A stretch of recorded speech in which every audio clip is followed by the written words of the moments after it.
Վերջին շրջանում Արագածոտնի թեմի քահանայից դասը բացառիկ նվիրումի եւ բացառիկ քաջության օրինակ տվեց եւ որի համար ես իմ շնորհակալությունն եմ հայտնում Բարձրյալին այդպիսի ծառայակից ընկերներ ունենալու համար։ Ինձ համար պատիվ է իրենց հետ նույն թեմում ծառայելու։ Եվ կանցնեն ժամանակներ,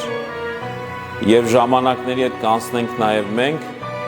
բայց հավանաբար Արագածոտնի թեմի պատմությունը գրողները պիտի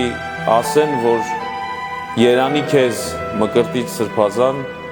որ այդպիսի զինակից ընկերներ ունեիր, այն օրերին, երբ մեր եկեղեցին գտնվում էր դժվարին կարծության մեջ։ Սրտանց իմ շնորհակալությունն եմ հայտնում իմ եղբայրներին, մաղթում եմ իրենց կորով, իմաստություն, համբերություն, անսասան հավատ, որպեսզի իրենք շարունակեն օրինակ լինել ոչ միայն հոգևորականներին, այլև մեր հավատացյալ ժողովրդին։